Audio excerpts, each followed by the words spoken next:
¿Qué tal? ¿Cómo están? Muy buenas noches. Bienvenidos al Bote Pronto de hoy. Como todos los martes, está conmigo Alexandra Zapata. ¿Cómo estás, Alexandra? Qué gusto, Carlos. Y hoy queríamos platicar, Ale, de una parte de este conflicto, de la invasión de Rusia a Ucrania y del conflicto que esto puede desatar, de un asunto que sí puede tener consecuencias, creo que no solo a corto plazo, sino tal vez a largo, pero nos va a explicar nuestra experta, nuestra invitada del día de hoy, Rosanetti Barrios. ¿Cómo estás? Hola, Carlos. Encantada, muy contenta de estar aquí con ustedes. Gracias por la invitación. Porque vamos a hablar de energía. La verdad, seamos honestos, desde México yo creo que muy pocos sabían cómo, pues, algunos países de Europa dependen del gas ruso.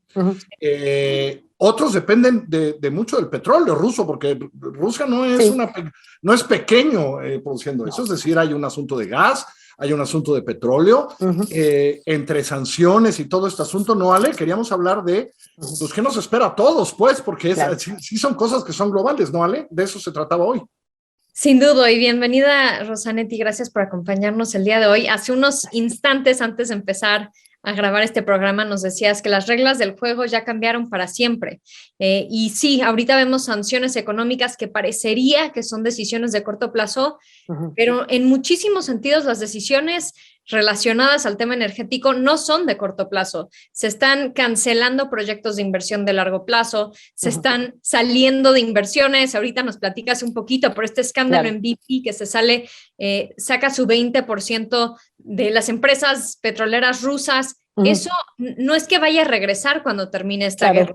Entonces, todas esas relaciones que habían entre las empresas de energía rusas, entre las empresas pues, europeas y americanas, eso cambia para siempre, y también los planes hacia adelante en términos de cuánto quieren depender las naciones europeas de energía, petróleo, gas ruso en el largo plazo. Entonces, encantados de tenerte aquí, que nos platiques un poquito más de las repercusiones que ya estás viendo. Claro, con muchísimo gusto. Pues mira, a mí me gustaría empezar recordando que este cambio en las reglas del juego lo empezamos a experimentar como planeta justamente cuando el COVID nos obligó a encerrarnos. Y lo que vimos ahí fue una caída brutal de la demanda de petróleo y observamos por primera vez en el mercado precios negativos. Recordarán que hubo algún momento de abril, precios negativos del petróleo, y nadie entendíamos muy bien qué es eso, por qué está pasando eso. Bueno, pues resulta que hoy las apuestas financieras de Pemex, eso nunca había estado. Jamás, por supuesto que no, jamás había visto eso. En tu peor escenario, digamos, es un precio cero, pero un precio negativo, pues como que resultó muy difícil de entender. Bueno, pues pasamos de esa situación de abril del 2020, precios negativos, a precios por arriba de los $100, ¿no? Hoy el WTI, vuelve a romper esta barrera. Entonces, pues ese es el tamaño de la volatilidad que estamos teniendo en un mercado, digamos, que nos demuestra que la humanidad tenemos un problema de adicción a los hidrocarburos.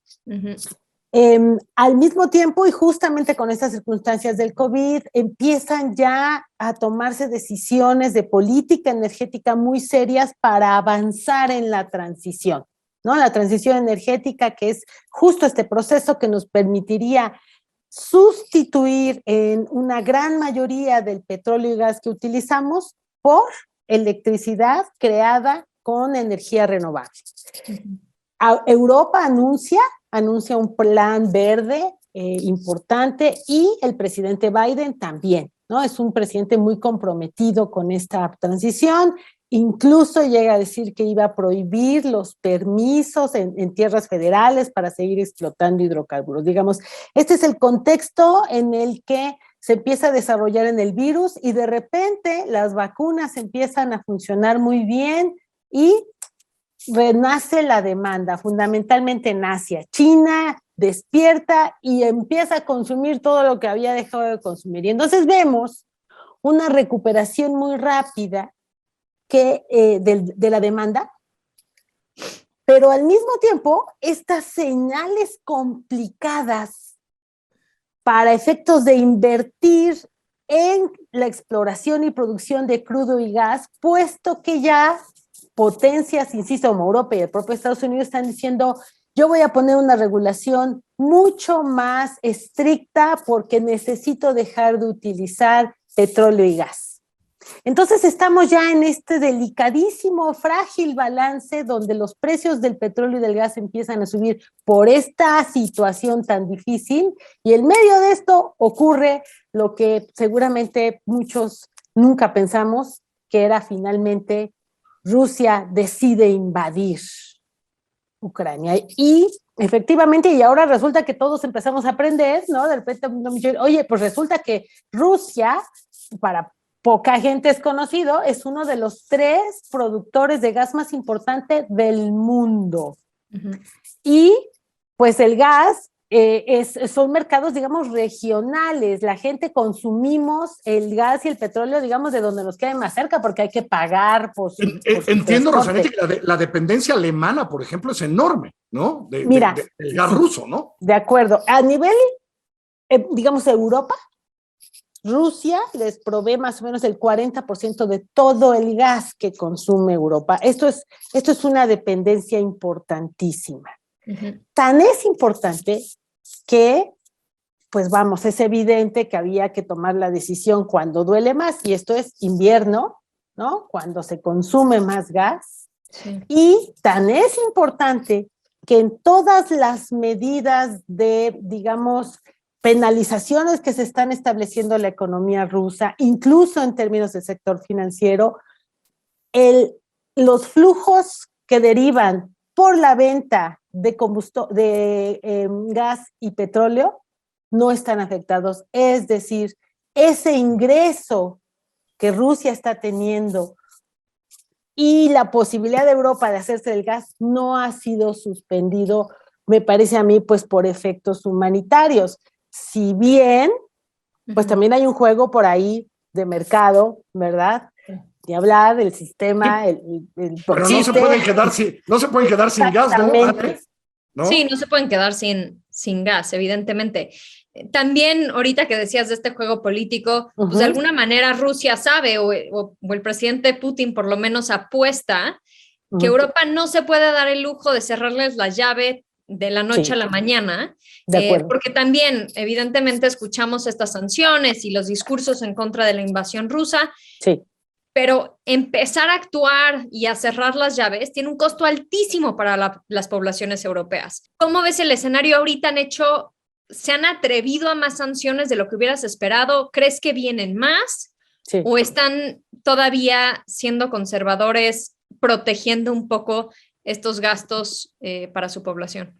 Pues te digo, a mí me parece muy evidente que al haber aislado los flujos derivados de la venta del gas y no haber cerrado ninguna llave para que siga fluyendo el gas, es porque es evidente que no te puedes dar ese lujo. Lo digo así de simple. Es decir, no existe un proveedor de gas listo para sustituir de manera inmediata lo que Rusia está proveyendo al planeta, a Europa.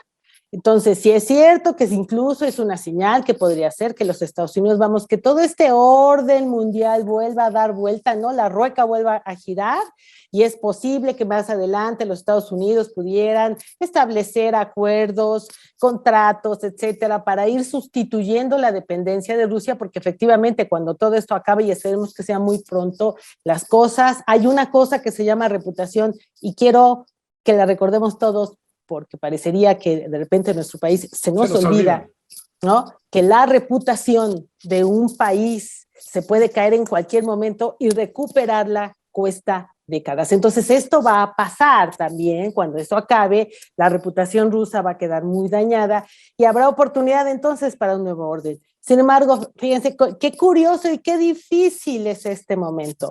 El presidente Biden se ha manifestado todo el tiempo a favor de la transición, La FER, que es el regulador federal en los Estados Unidos, acaba de emitir nueva regulación más exigente para efectos de los proyectos de transporte y almacenamiento de gas natural, justo en el momento en que quizás una señal de más certeza de utilización del gas para que la gente invierta en Estados Unidos y se pueda aprovechar este espacio, digamos, sería bienvenido, pero es muy difícil tomar una decisión así para un político. Claro, los agarró en esa. ¿Y qué efectos ves si esto dura unas semanas más, etcétera, en términos del mercado petrolero que ya está a 100, etcétera? ¿Lo ves todavía subiendo? Porque, ¿no? Por estos anuncios de algunas empresas privadas en sus asociaciones rusas, etcétera.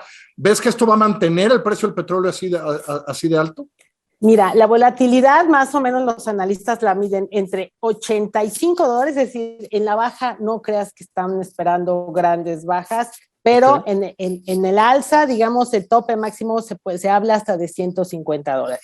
¿Qué tan posible es esto? Bueno, pues todo va a depender de qué tan rápido se solucione. El día de hoy, la Agencia Internacional de Energía anunció un plan conjunto de emergencia con el cual acordó con sus miembros, México es miembro de la agencia, por cierto, acordó liberar 60 millones de barriles de petróleo, digamos, para cubrir esto se puede hacer con el petróleo que se tiene almacenado. México no tiene petróleo almacenado y tampoco ojalá pudiéramos aumentar la producción, apenas andamos produciendo 1.6 millones, pero bueno, en estricto sentido, la Agencia Internacional de Energía también, seguramente muy a su pesar, porque a todos nos pesa el cambio climático, están haciendo lo posible porque el mercado cuente hoy con suficiente energía que de alguna manera controle los precios, pero 60 millones de barriles, nada más para dimensionarlos, ¿cuánto es eso? Pues no es ni un día de consumo anual, global. ¿Ok? No es ni un día de consumo global, entonces, pues tampoco es que podamos aguantar mucho tiempo esto. Sí, porque muy rápido que se nos acaba el tiempo. ¿Y Rusia cuánto produce de nuestro petróleo, del petróleo mundial? Perdóname, no traigo el dato en la cabeza, pero debe de andar por ahí entre 8, México produce 1.6 millones de barriles y Rusia debe andar por ahí entre 6 y 8 millones de barriles. En fin, es un tema muy complicado porque estamos viviendo una inflación, ya estábamos viviendo un ambiente inflacionario que no habíamos visto antes. El incremento del precio de la energía abona a la inflación en un momento en donde no estamos creciendo económicamente. Que se acabe la inversión. Ale, para los que no creen que esto nos afecta también a nosotros. A todos nos afecta, para los que no creen. Un abrazo. Gracias, se nos fue el tiempo. Gracias a todos ustedes. Muy buenas noches. Gracias a ustedes.